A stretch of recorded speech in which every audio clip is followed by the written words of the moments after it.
금요일 저녁에 또 주님의 말씀을 또 사모하는 마음으로 잘 나오셨는데요. 우리 옆에 보시고 인사하겠습니다. 잘 나오셨습니다. 네, 우리 오늘 밤에 주인공은 하나님이시니까 또 우리가 하나님의 이름만이 높아지는 또 시간 되시기를 바라겠습니다. 다윗에게 약속하신 축복이라는 말씀으로 함께 오늘 말씀을 나누겠습니다. 우리가 인생을 살다 보면 사람들에게 원하지 않게 좀 거절을 당할 때가 있습니다. 그렇죠? 아무리 친한 사람이나 또 가족 사이에도 의견이 다르기 때문에 거절을 당하면 좀 마음에 상심이 되고 낙심이 될 때가 있습니다. 마찬가지로 신앙생활을 할 때도 하나님과 우리가 원하는 대로 잘 되면 좋은데 때로는 하나님께서 우리의 길을 막으시는 것 같고, 그리고 내가 어떤 열심을 가지고 했는데 계속해서 길이 막힐 때 참 하나님 왜 그러실까, 그런 마음이 낙심이 될 때가 있죠. 그런데 우리 생각이 짧아서 참 시간이 지나고 보면 그때 하나님의 그런 깊은 뜻이 있었구나 뒤돌아보면 또 생각할 때도 많이 있습니다. 저도 대학 때 이제 재수를 했는데요. 재수를 했어요. 그런데 이제 원하는 만큼은 성적이 좀 안 나와서 조금 더 공부를 할까 하다가 그래도 이제 학교에 맞춰서 성적에 맞춰서 학교를 갔습니다. 그런데 갈 때는 좀 마음의 만족이 좀 적었는데 가서 두 가지 예상치 못한 또 큰 복을 받게 됐죠. 첫 번째가 뭐였냐면 이제 학교에 갔는데 선교단체에 들어갔습니다. IBF라는 선교단체에 들어갔는데 거기 가서 하나님을 만나게 됐습니다. 모태신앙이었지만 인격적으로 하나님을 만난 적이 없었는데 처음으로 선교단체에 가서 하나님을 만나고 인생의 목적과 방향이 완전히 이제 바뀌었다, 이제 그런 생각을 하게 되고요. 또 한 가지는 중요하죠. 이제 가서 아내를 만난 것이죠. 아내를 만났는데 이제 제가 재수를 했잖아요. 근데 만나보니까 아내도 재수를 해서 거기 학교에 온 거예요. 그래가지고 하나님이 재수 안 하게 했으면 우리 어떻게 만났을까, 이런 생각을 했는데 어쨌든 그때는 왜 그렇게 됐지? 그런 어려움이 생각이 있었는데 지나보면 하나님께서 그 학교를 가고 또 그 사람을 만나게 하고 또 경험하게 하신 것들이 하나님의 크신 뜻과 계획이 있었구나, 돌아보면 우리가 깨닫게 되는 경우가 많이 있습니다. 오늘 다윗도 마찬가지인데요. 하나님 앞에 아주 열정을 가지고 누가 봐도 당연한 건데, 그러니까 하나님, 제가 하나님의 성전을 건축하겠습니다, 이렇게 얘기했단 말이죠. 그런데 하나님이 안 된다, 이렇게 얘기하시는 거예요. 누가 봐도 충분히 좋은 뜻인데 왜 안 된다고 하실까, 그러면서 다윗이 생각했던 것보다 훨씬 더 큰 축복을 오늘 주세요. 읽은 본문들이 축복인데 그 하나님이 다윗의 생각과 다르셨는데 다윗보다 더 큰 뜻 가운데 다윗의 뜻을 거절하시고 훨씬 더 놀라운, 비교할 수 없는 축복을 주시는 것이 오늘 본문의 내용입니다. 한마디로 이제 우리가 이것을 좀 이제 다윗 언약이다, 다윗과 하신 약속이다, 이렇게 말할 수가 있습니다.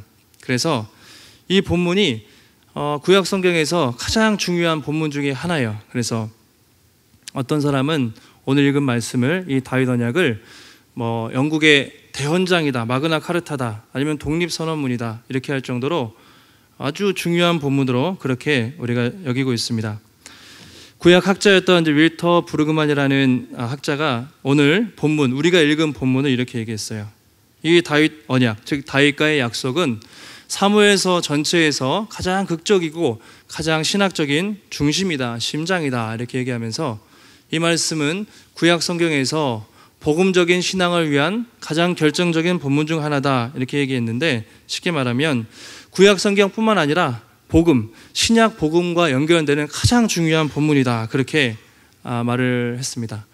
저도 이제 이 말씀을 보면서 이게 신학적으로 설명하려면 되게 어려워요, 사실. 그래서 고민을 어떻게 하면 좀 쉽게 할 수 있을까 생각을 많이 했는데 좀 핵심적인 메시지를 보고 다윗이 어떤 복을 받았고 그것이 우리에게 어떤 의미가 있고 또 우리가 어떻게 기도할 수 있는지 잠깐 살펴보도록 하겠습니다. 자, 처음에 보면 다윗의 소원과 하나님의 거절하는 장면이 나옵니다. 다윗이 소원을 가지고 있는데 하나님이 거절하시는 것이죠. 자, 우리가 1절 말씀, 우리 7장 우리가 8절부터 읽었는데 1절 배경을 보시면 이렇게 말하고 있죠. 여호와께서 주위의 모든 원수를 무찌르사 왕으로 궁에 평안히 살게 하신 때에, 이렇게 말하고 있습니다.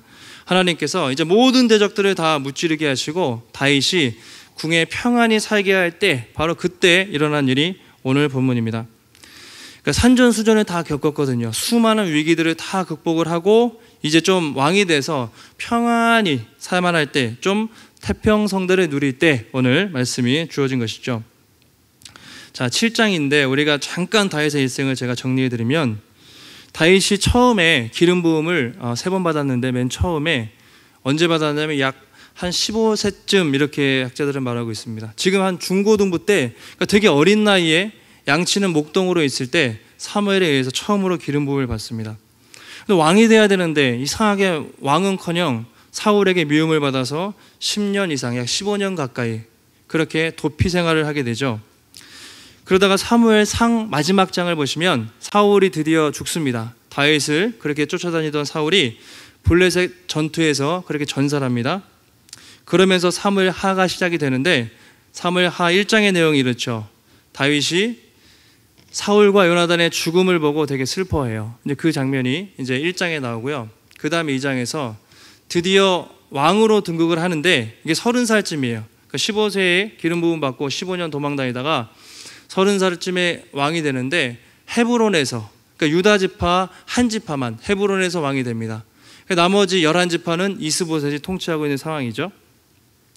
왕이 됐지만 3장 4장에 보면 북쪽하고 끊임없이 싸워요. 사울의 아들이었던 이스보셋, 그리고 아래는 다윗, 끊임없이 전쟁을 하게 됩니다. 힘든 전쟁을 몇 년 동안 하다가 이스보셋이 죽습니다, 드디어. 그래서 이제 5장에 가면 모든 지파 장로들이 와서 당신이 우리 12지파의 왕이 되어 주십시오, 그렇게 해요. 그래서 12지파 통일 왕국의 왕으로 이제 등극을 하게 됩니다. 그러면서 기름 부음을 받는데, 이게 3번째, 그의 나이가 약 37세 정도 된다고 우리가 말할 수 있고요. 근데 왕이 되자마자 블레셋이 군대를 다 동원해가지고 다윗 빨리 없애야 된다 그래가지고 막 쳐들어와요. 또 전쟁을 5장에서 합니다. 이제 전쟁이 그치니까 다윗이 하나님의 언약궤가 저 블레셋에 있는데, 그것이 와야 되는데, 그런 마음을 가지고 이제 기럇여라임 블레셋 땅에서 또 다른 데 돌아다니던 언약궤를 하나님의 다윗 성으로 가져오죠. 오면서 너무 기뻐가지고 춤추면서 바지가 벗겨질 정도로 그렇게 언약궤가 들어오는 것을 기뻐합니다. 그러니까 여기까지가 6장까지의 내용이거든요. 그러니까 오늘 7장, 이제 그의 나이가 약 한 40대 정도, 30세 후반에서 40세쯤 되었을 때, 그가 태평성대를 좀 누릴만 할 때 이제 오늘 말씀이 주어지는 것이죠. 자, 만약 여러분이라면, 자, 이제 40살쯤 됐습니다. 왕이 돼서 나라도 많이 정복하고 좀 안정적이 되었어요. 그래가지고 자, 다 이룰 것을 이뤘다면 보통 어떤 생각을 하겠습니까? 일반적으로 왕이라면 내가 이제 다 안정을 누렸으니까 이제는 좀 쉬어야겠다, 그렇죠? 이제는 좀 먹고 마시고 즐겨야겠다, 그런 생각을 우리가 보통 하게 되지 않습니까? 그동안 많이 수고했는데 이제 왕이라면 보통 술판을 벌리고 먹고 마시고 즐기면서 그렇게 시간을 보내는 경우가 많을 것입니다. 그런데 다윗의 생각은 달랐습니다. 그렇죠? 2절에 보시면 다윗이 이런 마음이 드는 것이죠. 우리 앞에 보시고 한 목소리를 읽겠습니다. 시작. 나단에게 이르되 볼지어다 나는 백향목 궁에 살거늘 하나님에게는 휘장 가운데 있도다. 어느 날 평화롭게 왕궁을 거닐다가 문득 생각이 드는 거예요. 나는 이렇게 좋은 백향목으로 된 궁궐에 사는데 하나님의 언약궤, 그 언약궤는 지금도 저 천막 속에 있구나, 이 생각이 든 것이죠. 당시에 백향목 하면 두로 지방에서 있었던 가장 좋은 나무들인데, 히람 왕이, 다윗이 왕이 되었을 때 막 목수들하고 좋은 나무를 다 보내서 예루살렘 왕궁을 백향목으로 멋있게 지었습니다. 근데 이제 언약궤를 보니까 너무 초라한 거예요. 그래서 어떻게 하면 하나님의 성전을 지을 수 있을까 생각이 든 것이죠. 지금 같으면, 예를 들면 청와대의 아주 화려한 건물, 그렇죠? 예루살렘 성전이 청와대 화려한 건물이라면 언약궤는 어디 있냐면 저 청와대 앞에 보시면 그 주민센터에 천막으로 된 농성장 있잖아요. 약간 그런 겁니다. 하나님, 나는 이렇게 좋은 데 살고 있는데 언약궤는 그 천막 500여 년 동안 모세 이후로 그 천막에 덮여 있는 것을 보면서 다윗의 마음에 내가 정말 하나님의 성전을 짓고 싶습니다, 이런 고백을 하게 된 것이죠. 그랬더니 나단 선지자가 기도도 하지 않고 좋습니다, 너무 좋은 생각입니다, 그래서 왕이 하고 싶은 대로 하십시오, 이렇게 얘기하는 것이 오늘 앞에 본문의 배경이 되겠습니다. 여기까지만 보면 참 다윗의 마음이 참 하나님 앞에 참 하나님을 많이 기쁘시게 하겠다 그런 생각이 들어요. 보통 사람들 같으면 평안, 힘들 때는 많이 찾지 않습니까? 힘들 때는 찾는데 누릴 거 다 누리고 가질 거 다 가졌는데 다윗은 부족한 게 없었어요. 그런데 그 상황에서 야, 내가 어떻게 가장 좋은 것을 드려서 하나님께 무엇을 해드릴 수 있을까? 내가 어떻게 하면 하나님을 기쁘시게 할 수 있을까? 그 생각을 하게 된 것이죠. 아마 그것은 성전을 지어야겠다 이 생각은 갑자기 생각난 것이 아니라 평소에 그 중심에 늘 하나님을 기쁘시게 하고자 하는 마음이 다윗에게 있었기 때문에 그가 부유한 왕이 되어서도 이렇게 된 것 같아요. 자, 그런데 다윗도 그렇고 나단도 당연히 좋은 생각이니까 하나님이 오케이 하실 줄 알았는데 하나님의 생각은 전혀 달랐죠. 꿈에 나타나서 이렇게 말씀하십니다. 야, 성전 건축하지 말아라. 나는 성전에 갇혀있는 하나님이 아니다. 지금은 성전 지을 때가 아니야. 그렇게 말씀을 하세요. 전혀 하나님의 생각이 달랐습니다. 거절이죠. 역대상을 보시면 성전 건축을 반대하신, 허락하지 않으신 이유가 정확히 설명되어 있죠. 역대상 22장 8절 보시면 다윗이 이렇게 얘기하죠. 너는 피를 많이 흘렸고 전쟁을 많이 했다. 그래서 네가 내 앞에서 피를 많이 흘렸은즉 내 이름을 위해서 성전을 건축하지 말라. 이렇게 분명히 이유를 설명해 주십니다. 어쨌든 야, 네 마음은 기특한데 지금은 아니야. No. 이렇게 하나님이 말씀을 하시는 것이죠. 또 다윗의 마음이 한마디로 어땠을까 이런 생각이 들죠. 내가 하나님 그래도 큰 마음을 가지고 성전 건축한다고 하는데 안 된다니요. 이제 이런 또 낙심이 들 수도 있습니다. 우리도 살다 보면 그럴 때가 있죠. 내가 나름대로 하나님 위해서 열심히 살고 기도하는데 길이 계속해서 막힐 때가 있어요. 지금은 때가 아니다. 뭔가 길이 막히는 것이죠. 내 생각에는 분명히 맞는 것 같은데 왜 안 되지? 그럴 때 이제 우리 마음에 좀 낙심이 찾아올 때가 있습니다. 내가 이렇게 열심히 하려고 하는데 왜 안 도와주실까? 이런 생각이 드는 것이죠. 근데 성경에 보면 그런 일들이 우리 인생 속에도 그렇고 성경에도 많이 있습니다. 특히 사도행전을 보시면요, 바울이 2차 전도 여행 때 일이었습니다. 1차 전도여행 마치고 두 번째로 가는데 다시 아시아에서 복음을 전하려고 어쨌든 안디옥 교회에서 그렇게 막 나가요. 그런데 계속 길이 막히는 거예요. 에베소 가고 싶은데 막히고 사도행전 16장에 보면 이렇게 되어 있습니다. 성령이 아시아에서 말씀을 전하지 못하게 하시거늘 이렇게 되어 있거든요. 나는 아시아에서 복음 전하려고 다윗이 막 그렇게 가는데 성령이 막아요. 예수의 영이 막더라. 계속 그런 표현들이 나와 있습니다. 그래서 어쩔 수 없이 이제 드로아라는 지역으로 피해가지고 항구 쪽에 갑니다.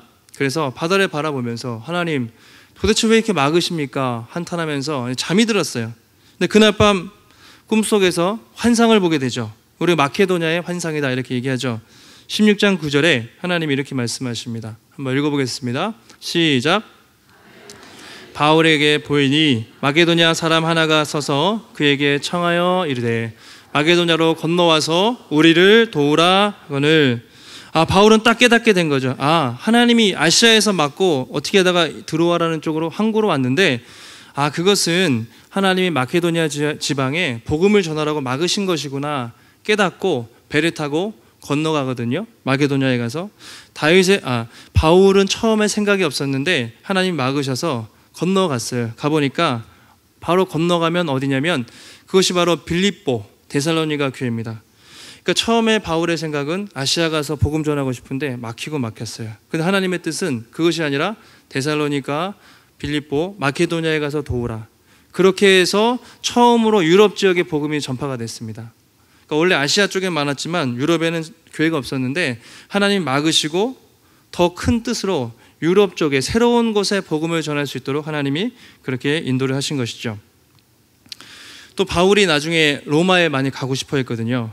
계속 길이 막혀요. 막혀서 어떻게 하죠? 이제 로마서를 쓰지 않습니까? 로마서를 쓰는데 여러분 로마서 보시면 알지만 복음이 풍성한 은혜가 로마서에 가득히 나와 있습니다. 그렇죠? 만약에 바울이 로마에 갔다면 로마서를 안 썼겠죠. 그런데 우리 입장에서는 그 복음의 풍성함을 들을 기회가 없어요. 근데 하나님이 어쨌든 막으시고 또 복음에 대해서 쓰게 하시고 또 오늘 우리가 그 하나님의 복음에 대해서 풍성하게 알 수 있는 길을 또 열어주신 것이죠. 그 당시에 바울, 또 그 당시에 다윗 생각은 나름대로 생각이 있었지만 하나님은 그것보다 훨씬 더 크고 또 놀라운 또 다른 섭리를 가지고 계셨던 것입니다. 저도 처음에 이제 일단 대학을 법대를 가서 법조인 됐으면 좋겠다 뭐 그런 생각을 했어요. 아버지도 막 얘기하셨고 저도 나름대로 괜찮겠다 그런 생각을 하고 했는데 군대도 걸리고 뭐 여러 가지 하면서 이렇게 일단은 대학 가서 공부 하나도 안 하고 이제 선교단체 하고 막 이렇게 하느냐고 공부를 좀 못하고 늦게 시작했는데 어쨌든 길이 잘 안 열린 거예요. 군대도 가고 막히고 막 그랬어요. 그래서 그때는 물론 신학을 해야 되는 생각이 그때까지는 없었으니까요. 그런데 지금 생각해 보면 하나하나 그때 20대 학교를 인도하시고 또 사람을 만나게 하시고 또 그때 그 길을 막으시고 이렇게 인도하신 것들을 하나하나 보면 하나님이 그래서 그때 나를 이렇게 인도하셨구나 이제 하나씩 깨닫게 되는 것이죠. 그러니까 돌아보면 퍼즐 조각이 맞춰지듯이 하나님이 하나하나 섭리 가운데 나를 인도하셨구나 그렇게 우리가 인정이 된다는 것이죠. 우리도 마찬가지 아니겠습니까? 살다 보면 또 막힐 때가 있어요. 그리고 또 분명히 열심히 하는데 왜 안 될까 그렇게 낙심이 될 때가 있는데 그때 우리가 기억해야 될 것은 훨씬 더 크시고 지혜로우신 하나님께서 더 좋은 길로 인도하시는 섭리가 있구나. 그렇죠? 하나님은 언제 어떤 상황에서든지 100% 옳으시다. 지금 내가 볼 때는 아닌 것 같은데 더 큰 뜻이 분명히 있다. 그것을 우리가 기억해야 한다는 것이죠. 혹시 지금도 여러분 내가 생각한 길이 아니거나 때로는 주님이 노우라고 말할 수도 있어요. 그때마다 낙심하지 마시고 나보다 더 크시고 나보다 지혜로우신 하나님을 의지하심으로 또 믿음의 길을 걸어가시는 복된 성도들이 되시기를 주님의 이름으로 축원합니다. 자, 이제 두 번째 이야기입니다. 거절 속에 놀라운 축복이 담겨져 있습니다. 이것이 사실 본론인데요. 성전 건축을 반대하셨어요. 그래서 다윗이 낭망할 수도 있었지만 읽어보시면 그것과 비교할 수 없는 놀라운 축복을 다윗에게 허락하십니다. 그러니까 하나님이 너 잘못했어 그게 아니고요. 때가 아니라는 거예요.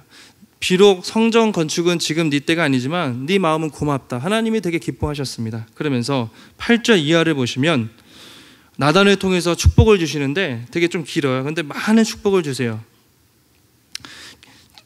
간단히 요약하면 이런 거죠. 네가 나를 위해 성전을 건축해 주겠다고 참 기특한 생각이다. 그런데 나는 말이야 이 성전에 얽매여 있는 하나님이 아니다. 대신에 내가 너에게 말할 수 없는 비교할 수 없는 훨씬 더 큰 축복을 주겠다. 바로 이것이죠. 이것이 이제 다윗 언약의 핵심입니다. 네가 나를 위해서 일하는 게 아니라 내가 너를 위해 일할 거고 너에게 말할 수 없는 축복을 줘서 너의 집이 네 나라가 영원토록 할 것이다. 그렇게 축복을 하는 것이죠. 간단히 제가 정리하면서 다윗 언약의 내용들을 좀 설명을 해드리겠습니다. 첫 번째가 뭐냐면 8절 9절입니다. 8절 9절 8절에 이렇게 돼 있죠. 내가 너를 양치는 목장에서 데려다가 주권자로 삼았다 이렇게 돼 있죠. 그러면서 7절 9절이죠. 하반절에 보시면 땅에서 위대한 자들의 이름같이 내 이름을 위대하게 만들어 주겠다 이렇게 약속하죠. 첫 번째 약속은 네 이름이 아주 높아질 거야. 위대하게 될 거야. 이렇게 약속을 하십니다. 땅에서 너의 이름이 그 위대한 자들의 이름만큼이나 아주 높아지게 할 것이다. 너의 이름이 위대하게 될 것이다. 너의 이름이 창대케 될 것이다. 이게 누구에게 주신 약속이죠? 비슷한 약속이 있죠. 창세기에 보면 아브라함에게도 동일한 약속을 비슷한 약속을 주세요. 12장에 너는 너의 본토 친척 아비집을 떠나 내가 내게 지시할 땅으로 가라. 그러면서 12장 2절 말씀 우리 한번 읽어보실까요? 시작. 내가 너로 큰 민족을 이루고 내게 복을 주어 내 이름을 창대하게 하리니 너는 복이 될지라. 내 이름을 창대하게 하리니 아브라함에게도 네 이름이 믿음의 조상으로 이스라엘 위에 영원히 높아질 것이다 약속을 했는데 오늘 다윗도 마찬가지입니다. 그렇죠? 믿음의 조상 아브라함처럼 너의 이름이 이스라엘 역사에 영원히 기억되게 할 것이다. 너의 이름을 창대케 할 것이다. 높여줄 것이다. 하나님이 첫 번째 약속을 주십니다. 여러분 엄청난 축복이에요. 왜냐하면 나중에 열왕기상 하 열왕기서를 보시면 항상 어떤 사람의 평가할 때 기준이 누구냐면 다윗입니다. 예를 들어 솔로몬, 히스기야 누가 그의 조상 다윗의 행위와 같이 정직하게 했더라. 또 또 누구누구는 다윗의 행위와 같지 않고 악하게 행하였더라. 모든 왕의 평가 기준은 다윗입니다. 그만큼 하나님이 모든 왕들 위에, 모든 나라 위에 다윗의 이름을 높여주는 것을 우리가 알 수 있습니다. 첫 번째 축복이죠. 자, 10절과 11절 상반절에 보시면 두 번째 축복이 영토, 네 영토를 아주 넓혀주겠다. 하나님이 약속하시는 거예요. 지금 나단 선지자를 통해서 너희 땅이 많이 넓어질 것이다. 11장 상반절 한번 보실까요? 상반절에 보시면 이렇게 돼 있죠.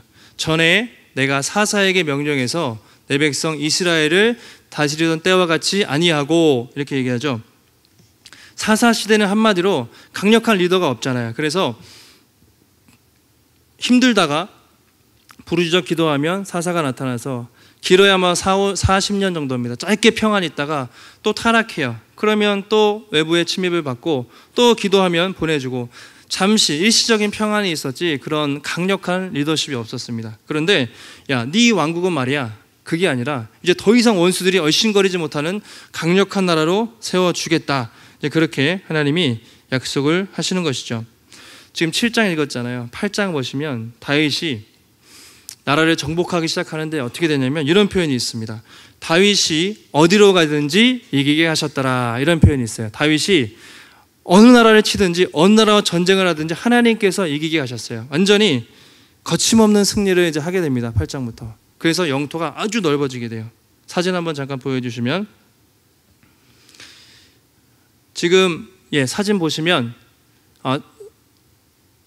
블렛에 포함해서 저게 다윗의 영토라고 할 수가 있겠는데, 처음에 이제 밑에가 남유다, 그다음에 위에가 다윗 왕국의 사진인데, 옆에 보통 우리가 말하던 모압, 암몬, 그리고 그 모든 나라들 있죠. 대부분 그런 나라들, 에돔 다 조공을 다윗한테 바쳐요. 그 다음에 블레셋 또 원래 영토가 넓었는데 거의 쪼그라들어 가지고 더 이상 이제 이스라엘에게 얼씬거리지 못합니다. 그러니까 주변 모든 나라가 우리나라 같으면 이제 광개토 대왕 가장 넓은 영토를 차지했던 것처럼 다윗과 솔로몬 시대에 아주 넓은 영토를 갖게 되는 것이죠. 그러니까 하나님의 두 번째 약속, 네가 강력한 또 나라를 이루게 될 것이다. 그렇게 약속을 하는 것이죠.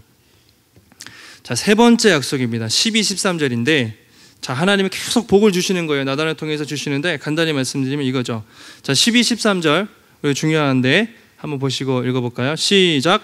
내 수완이 차서 내 조상들과 함께 누울 때에 내가 내 몸에서 날 내 씨를 내 뒤에 세워 그의 나라를 견고하게 하리라. 그는 내 이름을 위하여 집을 건축할 것이요 그의 왕위를 영원히 견고하게 하리라.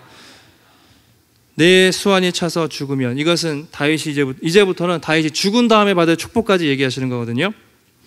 만약에 다윗이 죽으면 너의 몸에서 한 후손, 자손이 나타날 것인데 그가 견고한 나라를 세울 것이다.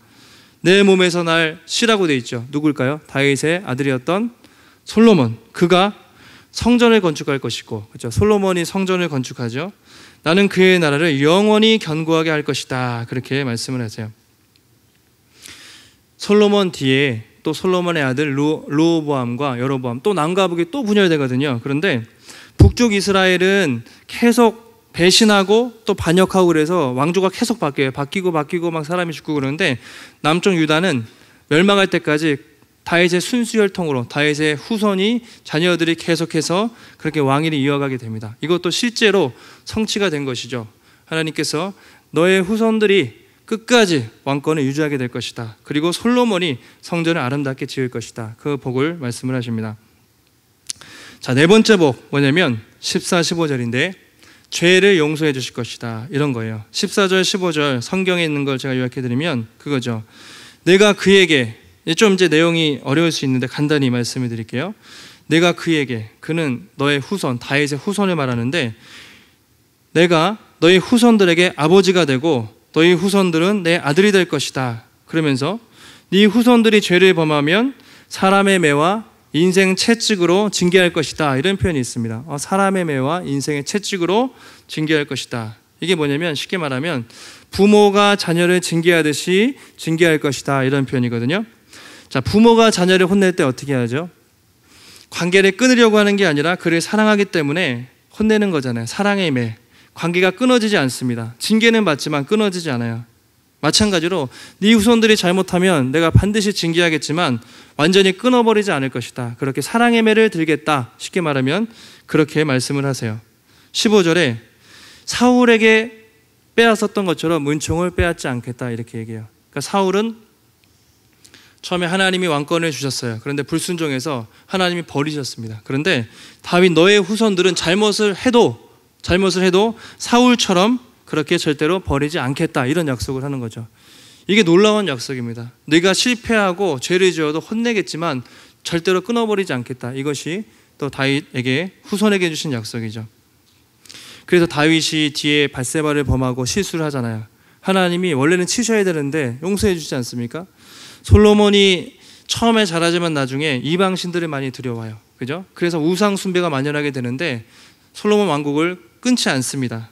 그리고 중간중간에 남유다에 악한 왕들이 되게 많이 등장을 해요. 그런데 하나님은 다 회초리를 들지만 북이스라엘처럼 버리지 않고 끊지 않고 사랑으로 계속해서 이어가시는 것이죠.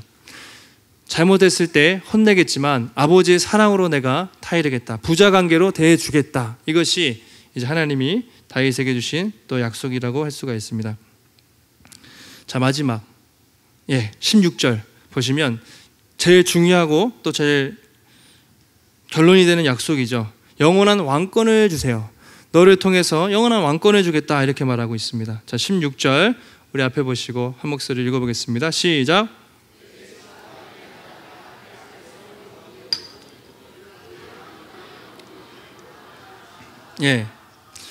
내 집, 내 나라, 그 다음에 내 앞에서 영원히 보존된다. 영원히 중요하죠. 또 내 왕위가 영원히 견고하게 되리라. 영원히라는 말을 반복해서 쓰고 있습니다. 여러분 이게 무슨 의미일까요? 근데 다윗 왕국이 유다 왕국이죠. 왕국이 영원했습니까? 영원하지 않거든요. 시드기야까지 가다가 기원전 물론 북이스라엘보다는 오래 갔지만 실제로 기원전 586년에 바벨론에 의해서 멸망하게 돼요. 실제로 무너지거든요. 근데 여기서 내 집과 내 나라, 내 왕위가 영원할 것이다. 이게 무슨 의미일까? 이것은 바로 다윗의 후손으로 누가 오신다? 예수 그리스도가 오셔서 영원한 왕국을 세우신다. 그것을 말하는 것이죠. 그러니까 메시아에 대한 약속입니다. 네 후손을 통해서 언젠가 메시아가 올 것이고 그가 하나님의 나라를 이루고 영원히 통치하게 될 것이다. 그런 말씀이죠. 실제로 이것은 어떻게 성취되죠? 예수님이 오셔서 십자가에서 죽으시고 부활하심으로 그렇게 성취가 되는 것이죠. 그러니까 너를 통해서 하나님의 아들이 너의 후손을 통해서 메시아가 오고 예수 그리스도를 통해서 하나님의 나라가 이 땅 가운데 영원히 거하게 될 것이다. 그래서 영원이라는 말이 성취가 되는 것이죠. 놀라운 축복입니다. 그래서 마태복음 1장에 이렇게 마태복음 1장 어떻게 시작하고 있죠? 마태복음 1장 아브라함과 다윗의 자손 예수 그리스도의 계보라. 신약 성경 맨 첫 줄 가장 중요한 내용에 바로 아브라함과 다윗의 이름이 아브라함과 같은 반열에 예수 그리스도의 조상으로서 나오고 있는 것이죠. 여러분 얼마나 놀라운 축복입니까? 그렇죠? 신약 시대에 맹인들 또 환자들 또 예수 그리스도를 부를 때 예수님을 부를 때 뭐라고 부르죠? 항상 크게 다윗의 자손 예수여, 다윗의 자손 예수여. 그만큼 다윗의 후손으로서 예수 그리스도가 오실 것을 약속하고 있고 실제로 예수님이 오심으로 성취가 된 것이죠.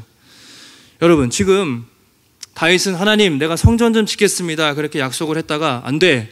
그래서 실망을 할 뻔했는데 하나님이 대신에 내가 복을 줄게 한 복이 지금 제가 말씀드린 복이에요. 갑자기 나단을 통해서 내가 너에게 복을 줄 것이다. 여러분 이 말을 들은 다윗의 마음이 어떻겠습니까? 야, 네 이름이 높아질 것이고 네 나라가 평안할 것이고 네 후손과 나라가 복을 받을 것이고 네가 잘못해도 너의 후손들 내가 용서해 줄 것이고 예수 그리스도 메시아를 통해서 너의 나라가 영원히 임할 것이다. 여러분 다윗이 이 얘기를 들은 것이죠. 어떻겠습니까 여러분? 만약에 여러분이라면 하나님이 여러분의 이름을 세상에서 제일 높게 하시고 그죠? 정말 죄를 지어도 용서하게 해주시고 이 나라가 영원하게 영원히 복받을 것이다. 그런 말씀을 주시면 얼마나 감사하겠어요. 자 18절에 다윗이 어떻게 반응을 합니까? 이렇게 반응을 하죠. 이 축복을 듣고 입이 다물어지지가 않는 것이죠. 여러분 그렇죠. 다윗의 입장에서 한번 생각해 보시기 바라요. 18절 한번 앞에 보시고 읽겠습니다. 시작. 다윗 왕이 여호와 앞에 들어가 앉아서 이르되 주 여호와여 나는 누구이오며 내 집은 무엇이기에 나를 여기까지 이르게 하셨나이까. 다윗 왕이 성막에 들어갑니다. 그냥 무릎 툭 꿇고 앉아요. 하나님, 도대체 나는 누구이며 내 집이 무엇이기에 나를 이렇게 잘 대해 주십니까? 그런 얘기를 하는 것이죠. 하나님, 나는 한낱 양치는 목동에 불과한데 나를 왕으로 세워주신 것도 감사한데 내가 왕 중에 왕으로 세워주시고 내 자손의 복을 주시고 내 나라가 영원하겠다고 약속을 하셨는데 그것을 듣고 다윗의 마음이 어떻겠습니까? 하나님, 도대체 나를 이렇게 왜 잘 대해 주십니까? 나는 그저 하나님의 성전을 짓고 싶은 마음, 그 작은 마음이었는데 하나님이 나에게 갚아주신 것은 정말 비교할 수 없이 놀랄 만큼 큰 축복입니다. 그렇게 말을 합니다. 이어서 19절에 이렇게 표현합니다. 이게 우리말 성경으로 다윗이 주 여호와여, 이것이 주께서 사람을 대하시는 방법입니까? 이렇게 말을 해요. 하나님, 이것이 주님께서 인간을 대하는 방법입니까? 이렇게 얘기합니다. 다시 말하면 하나님, 나같이 비천하고 연약한데 이런 나를, 이런 연약하고 부족한 나를 이렇게 축복해 주시는 것이 바로 하나님이 인간에 대하는 방법입니까? 라고 하나님께 되묻는 것이죠.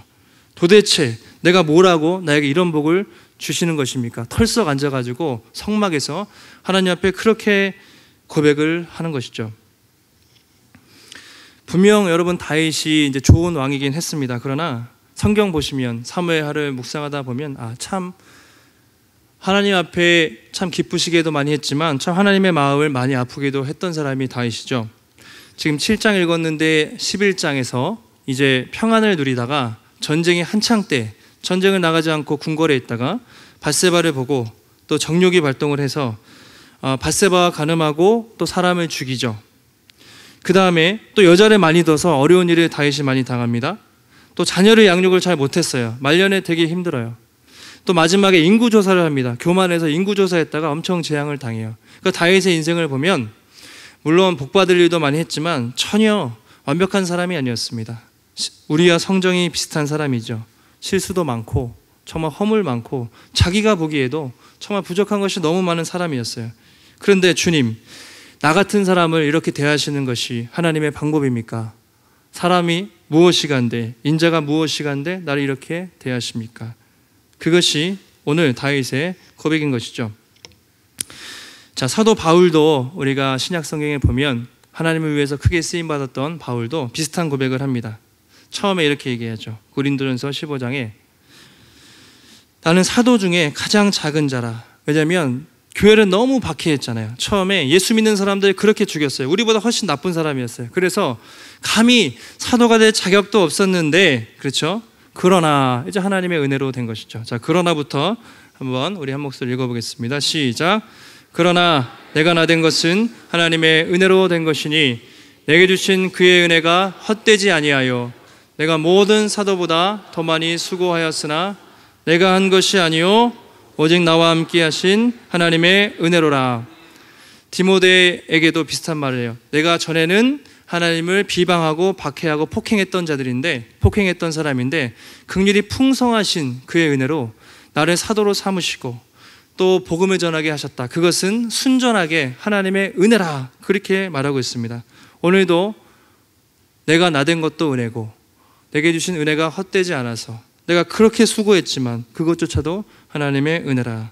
결국 바울에게 마지막에 남는 것은 하나님의 은혜라, 은혜라, 은혜라. 이거밖에 남는 것이 없는 것이죠.